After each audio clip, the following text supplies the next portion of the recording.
This study, titled Clinical Characterization of a Novel Episodic Ataxia in Young Working Cocker Spaniels, investigates a recently identified paroxysmal movement disorder in a group of young working Cocker Spaniels. Paroxysmal movement disorders are a category of neurological conditions characterized by episodic, abnormal, and involuntary movements. The specific focus is on episodic ataxias, which are rare disorders that manifest as recurrent attacks of cerebellar dysfunction. In humans, these conditions have been well documented, but only a single suspected case has been reported in veterinary literature prior to this study. This research aims to describe the clinical presentation, treatment, and outcomes of this condition in 7 affected dogs, offering new information to the field of veterinary neurology.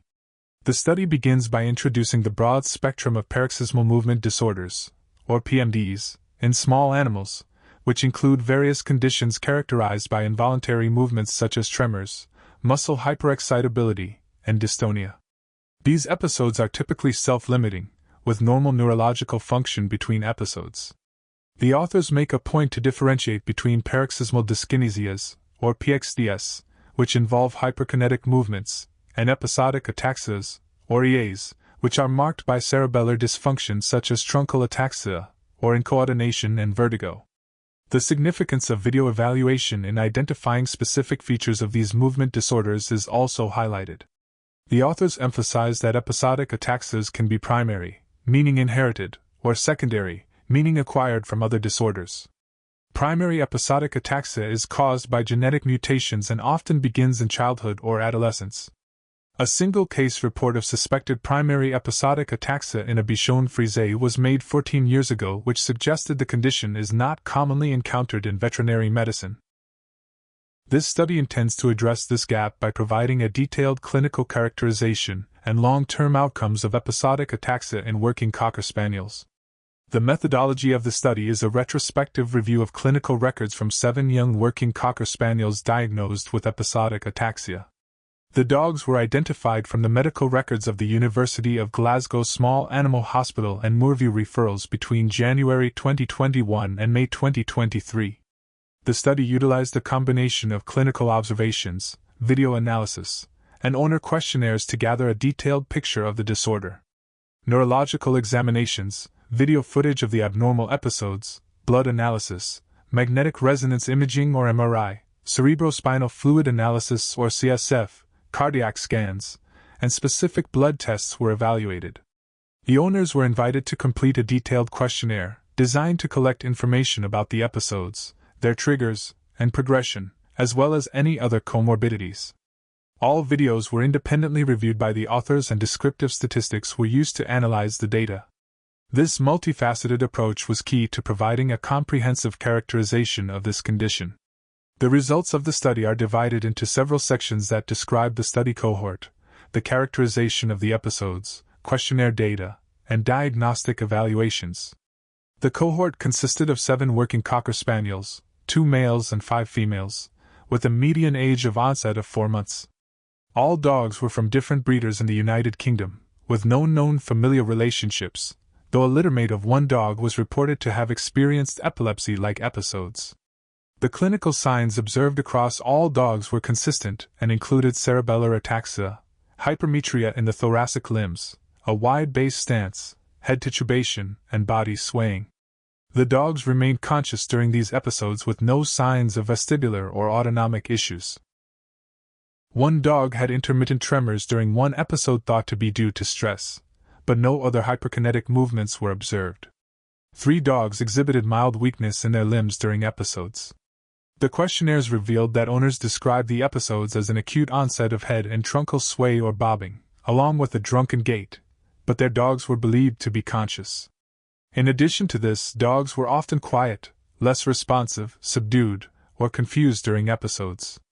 Some owners noted an aura with signs of lethargy, or dullness in the minutes prior to the episode. 3 dogs displayed a kyphotic, or arched posture. The duration of the episodes ranged from 30 minutes to 24 hours, with varying frequencies. Some possible triggers for episodes were identified, including extraneous exercise, excitement, or car journeys.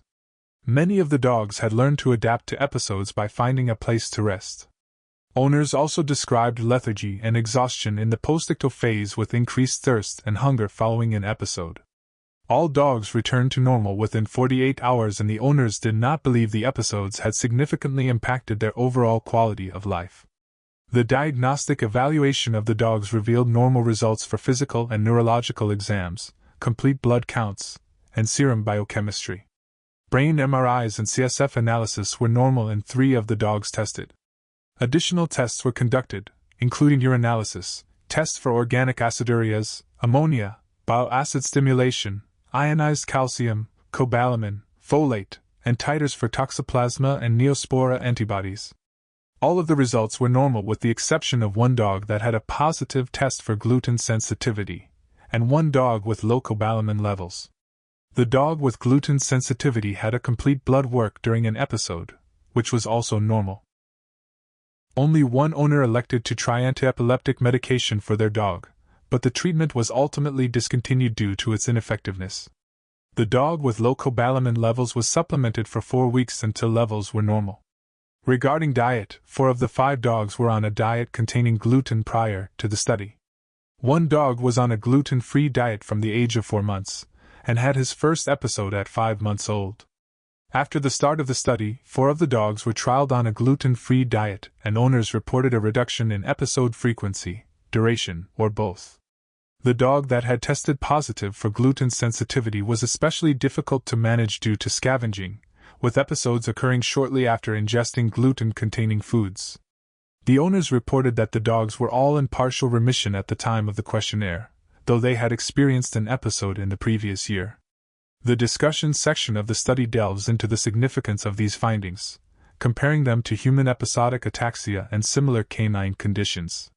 The study identifies a novel paroxysmal movement disorder in working Cocker Spaniels, consistent with symmetric cerebellar ataxia, hypermetria, body swaying, head titubation, and wide base stance.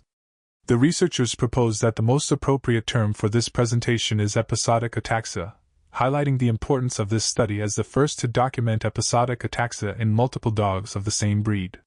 The authors also note the previous, singular case report of episodic ataxia in a Bichon Frise, which had different clinical signs from the Cocker Spaniels in this study, further emphasizing the novelty of their findings. The authors distinguished the presentation of episodic ataxia in these Cocker Spaniels from other similar conditions, such as the autosomal recessive paroxysmal dystonia ataxia syndrome described in Weimaraner dogs, as the Weimaraners showed dystonia, hypermetria, and intermittent anisocoria. In this study, the absence of stiffness and other hyperkinetic movements was a key feature in the working Cocker Spaniels. The authors discussed the phenomenology of the episodes in detail, noting their consistency and the presence of cerebellar ataxia with body or truncal swaying and titubation. The episodes were classified as a paroxysmal movement disorder, and closely resembled previous reports of episodic ataxias in humans. In the human literature, episodic ataxia is characterized by transient recurrent episodes of cerebellar dysfunction, with normal cerebellar function between episodes. Human patients with episodic ataxia may also have nystagmus, tremors, or myotonia, as well as other symptoms such as diplopia, nausea, and dizziness, which are hard to characterize in dogs. The authors suggest that the quietness, reduced response to calls, lethargy, and confusion observed in the dogs in this study could correspond to human symptoms such as dizziness and headache. The authors also noted distal limb weakness in some of the dogs, which is analogous to distal weakness observed in human patients with episodic ataxia.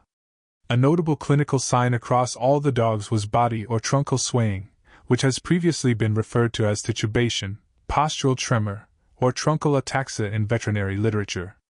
Truncal swaying indicates a wavering of the body from side to side, which is linked to cerebellar dysfunction. However, this sign is not exclusive to cerebellar issues, as spinal cord disorders can also cause truncal swaying. Head sway is different, and refers to side excursions of the head observed in bilateral vestibular lesions. The study uses Table 1 as an aid to understand the subtle difference between truncal ataxia or swaying and titubation.